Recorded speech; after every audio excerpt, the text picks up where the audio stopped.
Hello, folks, and welcome to Subjective Thoughts.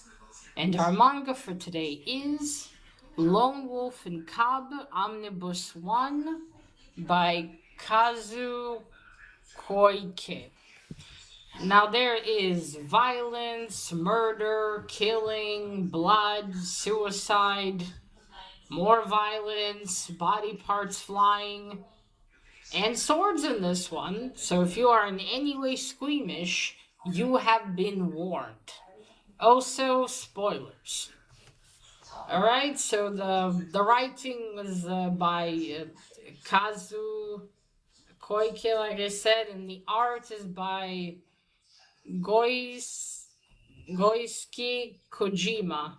I'll leave the name on screen as well, as I'm sure I butchered them. Alright, now this isn't the original publishing of Lone Wolf and Cub. This is the omnibuses, and they were published by Dark Horse. There we go. Yeah. So before that, I know published Lone Wolf and Cub before that, but yeah, these are omnibus collections. There we go. And quite, it's like a fucking brick, that is. If you had a lot of these, I think you can even make a fucking house. Yeah, the thick ones. Good though for making them stand. So yes, I don't know, but Lone Wolf and Cub is quite old by now. I know Mr. Koike has passed away a few years ago. I think from what I saw in 2019, I believe. This isn't a new story. I can't remember now. I think somewhere I heard about Lone Wolf and Cub, and then someone my friend knows was selling the first omnibus for really cheap, so I decided to pick it up quickly and give it a read, see how the story is, and finally I finished reading it. Again, as you can see, quite a fucking brick that is. Oh, it is an omnibus after all. I wonder if it was published in mangas, or well, probably not a magazine, but in like single mangas. I wonder how many pages each manga was. Right. Anyway, so I did say spoilers, but yeah, I won't go into what happened in every story, but I will outline the not outline. I will tell you the basic plot, so you've been warned. Right. So we start the story with our lone wolf and cub, our man here and his son. At first, I wasn't sure that was actually his son, or maybe he picked him up along the way, or promised to protect him or something. It's obvious from the start that he is a mercenary. And for at least almost more than half of the story, we don't know his name. And he goes around, he gets hired to kill various people. This all happens in Japan. And he goes with his son. Later is also confirmed that is in fact his son. His son's name is Daigoru, if I'm pronouncing that correctly. And his name is Umagi Ito. So he was. I'll get to that later. So he goes, and sometimes he uses his son for his execution schemes. That's why they're known as Lone Wolf and Cub. Along the way, he meets all these different characters as well. And there were stories here where he wasn't hired to kill people, but still killed them because of various reasons. And that's it. He travels with his son across Japan and earns his money by assassinations. And that's how it goes. And let me tell you, some of these assassinations were something. So much violence and very cool techniques as well. The reason he's doing this is he was the shogun's executioner. And then I didn't fully understand exactly what happened. His wife is dead, and he's about to be forced to do seppuku, kill himself, and his son as well. And again, I'm not entirely sure what went there. Why does he have to do it? What has he done? Or it was like he has done something or something with his family. But anyway, we get the story where he's sitting there preparing, and he puts a ball, a ball and a katana in front of his son. Daigoro here, I think, is about maybe 3 years old. He can walk and he already talks as well, a little bit. So I think he's around 3. But when it all started, he was about, I think, a year old, maybe. And so his father, he put the ball in the katana. And he's like, all right, Daigoro, you don't understand me, but you have to choose now which path you take. Either you join your mother, or you go with me on the road of the assassin. And what he means by joining his mother, that he was going to kill him if he chose the ball. And then he would be with his mother in the land of the dead. But his son goes instead to the katana, and so it is decided. So when they arrive, the shogun's soldiers, the shogun's men, when they arrive and tell him, okay, now you have to commit seppuku and do the same thing to your baby, he kills all of them. And so starts the journey of Lone Wolf and Cub in assassinations. Now, he charges a lot for assassinations. I do wonder where does he put all that money? I mean, he has time travel, and that would cost some money, of course. But I wonder where he puts most of it. Because okay, he's when the Shogun's men arrive, one of the someone higher up there says, "Okay, if you can defeat my men, I will let you leave scot free, but you can never go back to Edo, the capital of Japan. You will forever be banned." And of course, he does kill the men, so he's free to roam all over Japan, except go back to Edo. So I wonder what's he gonna do, just to continue executing. So that is it. That's the story, which burned me out quite quickly on reading it, because it's not that every killing is the same, but it's the same sort of plot.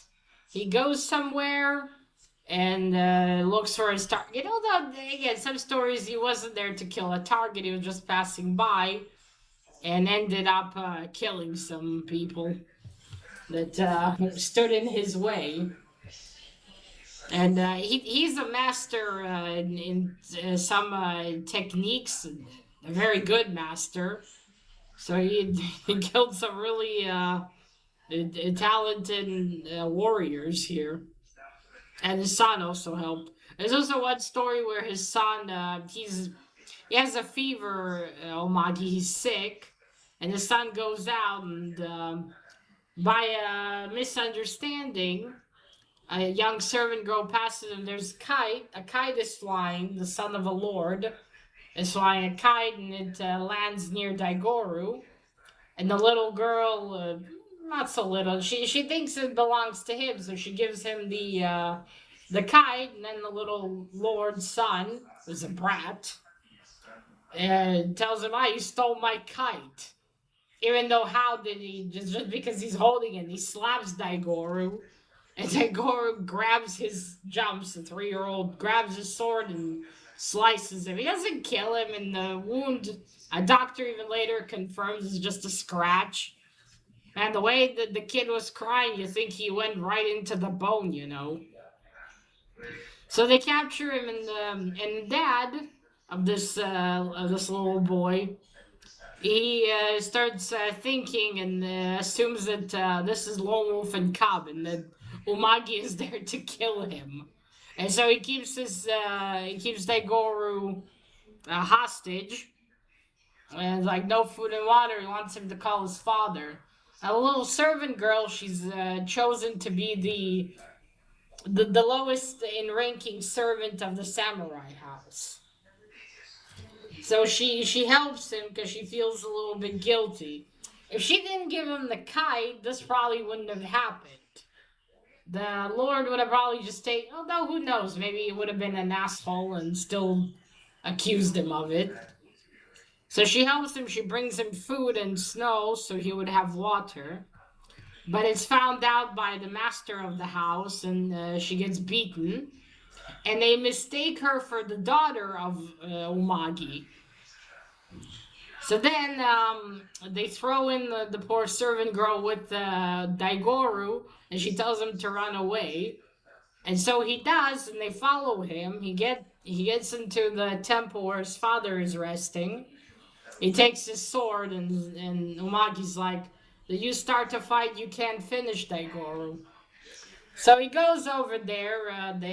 They come across him because a few men follow Daigoro. He kills them, but one of them goes back to tell the master, and then he meets them. He says, "I'm just a traveler." Now this idiot, the master of the house, still assuming that he's there to kill him.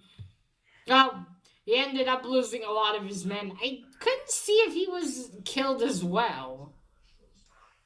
That I couldn't tell. I assume he was. So basically, he fucked up. Should have just let it go. Well, in the end, Daigoro, they take Omagi takes the young girl and puts her in the stroller he has for Daigoro. It's this cart, and they take her away with them. In some of these stories, there's characters, and I don't know what happened to them. I assume she's alive. She has been beaten, but I don't think she's dead. I think maybe they just maybe take her with them until they find her new family. She's an orphan, so she doesn't really have anywhere to go. I hope they found someone to take care of her. Poor child. Yeah, that's how the story goes. Now it ends with the last story is of him coming across another master of a different technique who just uses his skills to earn money by being a street beggar.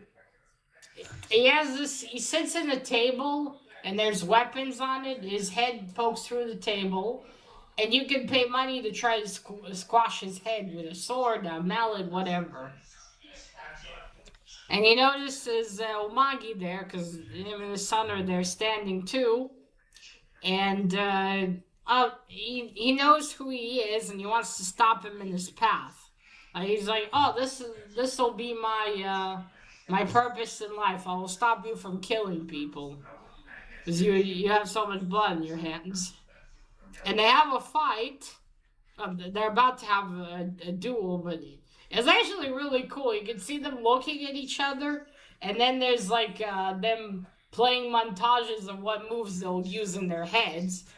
And each time you can see they kill each other no matter what. It's actually really cool. But then, then they go at it, and Umagi kills him, but it almost seems like the other guy wanted him to kill him. So he tells him some words, abandon the path of the assassin for your son. Think about your son's future. And at the last page, Omagi says, "Now there are 7 paths in front of me. I will always remember your words." And then the last panel, there's a tear running down his eye. And that's it. That was the end of the first omnibus. Alright, so I'll get to the cover. It's an omnibus. I think maybe this is the original cover on the mangas. I should look it up and see. I wonder how the original mangas looked. But yeah, there's Omagi, there's Daigoro. You see, he has these long sword weapons, and this is the stroller, well, sort of a stroller, and they're like right here, over here, so you can grab them whenever he's with the kid. Right now for the art. There you go, you see. This is his first mission. Oh, there you go. It's a bit violent, but it's okay. You see that? You see this? How he takes these long swords, and she killed him, and then he's about to fight all of them. As you know, it's very unusual to see an assassin with a child. You think someone wouldn't risk their child like that, but there you go. The art is very good. I will say, in some instances, some faces are very similar, which makes it. There's one character. The first I thought it was Umagi, because the face was so similar, but it was someone else. I thought he was wearing a disguise or something, but no. You see? It's the art. Yeah. Other than that, I'm not complaining. I'm just saying, in some instances, it looks very similar. So it's confusing, but the action is fantastic here. I mean, look at those horses running, and some black and white, which I really like. See the horses. These are all these. I won't go through everything, but yeah, these are. You see the missions. There we go. This is one where they met a group. Two crime families are about to fight each other because they assumed one group killed the main lady's husband and young child, and this is them meeting this family because the woman. Oops. I'll just show you this way. The woman, she has milk because she had a baby, and she needs to nurse because her chest hurts. So they help her. You see, they're about to fight. Yes, it's interesting. In some instances, him killing someone actually really helps some people. Like here, it helps them not die. Instead of going to war, he stops them. You see, look how happy she is. Aww. There's also one instance where they go to this place with hot springs, and they're just passing through there, but there's a group of bandits that took over, and they're about to kill the travelers that went in there. And he's about to leave with his son, and they try to stop him, and he kills all of them. Saving people. There's also one lady who's a prostitute, and he saves her, and he gets told if sleep with her or else I'll kill her, and he does, just to save her. And later she actually goes with them and takes them to her former mistress, who wants his services. You see, there's one scheme. Here you see Daigoru's peeing on this man's head. The scheme was to create an insult and have them duel to assassinate this man. You see, like right here, this dude looks a lot like Umagi from the side. I see there's Umagi. I mean, yeah, that is him, but you see it's quite similar. A little confusing at times.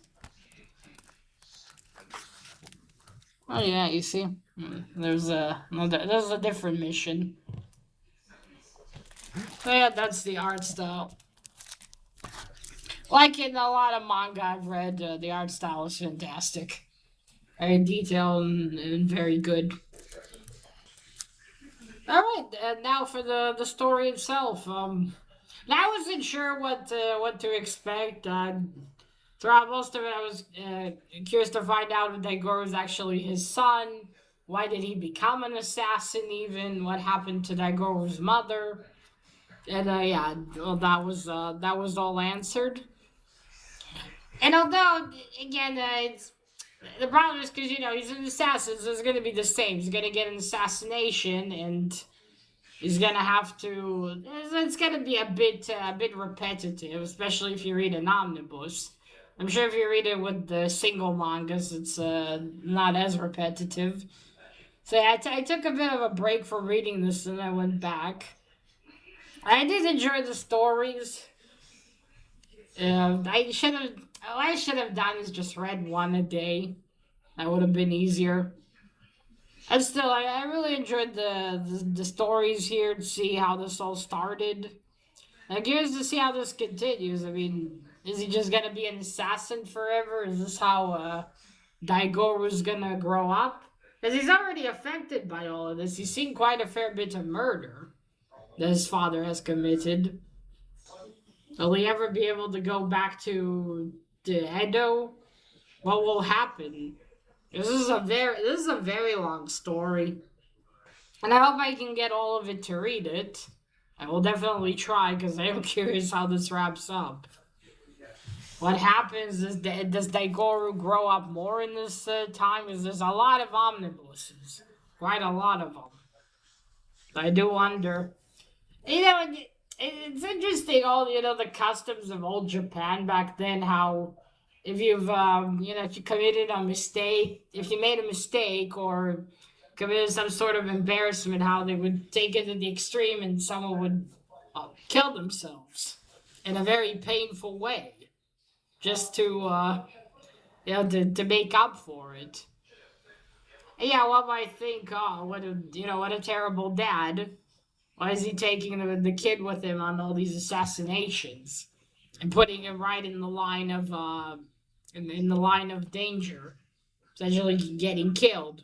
There's also one mission where he leaves him in snowy mountains, and if he doesn't come back within 5 days, Daigoro's gonna freeze to death. To death. And yeah, totally legitimate, but and I think I understand as well why he did. Because either way, Daigoro wouldn't have been able to have a life if he, as they wanted him to commit seppuku to his own child as well. So either way, he would have been dead. Then Umagi wouldn't have let him, die in such a horrible manner. He would have killed him himself and made it quick. Because if I understand seppuku, they shove the katana right into the gut, and you die slowly and very painfully. I wanted to spare that from his son, and I suppose you could say, why just not leave the kid somewhere to grow up and not know who he is? There's always, though, the slight chance that someone will know and, go after Daigoro. At least like this, Umagi knows that he'll always protect his son, and the son will always be with him. Is it the best way? Perhaps not. But at least he knows that he'll always be there for his son as long as he lives. Now, what kind of life his son will grow up to have is the question. When he grows up, will he teach him as well how to fight, how to use a sword? Well, the kid's 3 years old and already seems to know quite well. But is he gonna also become an assassin? Because I assume there's no real normal life for Daigoro if this keeps up. Mazali is settled down. Their names are, they would erase your name from the registers if you have committed something like this. Yeah, it's definitely interesting to see how the cultures work. The different cultures, how they see all this. With them, with the suicides and what kind of life path he chose for them. Yes, this is this is one hell of an interesting read. So yeah, this was a great story. If you ever find this somewhere, especially for cheap, and you like manga and you don't mind violent stories, I would highly recommend you get this one. This was great, but do read it in a little bit each time because again, it gets a bit repetitive. But other than that, this is fantastic. Again, it's repetitive because it's an omnibus. Okay, so you get this one, read it bit by bit. Other than that, I highly recommend. Of course, if you don't like violence and killing and all that, this isn't for you. Because it has a lot of that in every story. So do be warned. Alright, folks, so that is it. Let me know if you've ever read Wolf and Cub and what did you think about it. If you read the first omnibus or the first few mangas. Alright, so that is it. Now remember, collect what you're passionate about and share it on YouTube. Bye!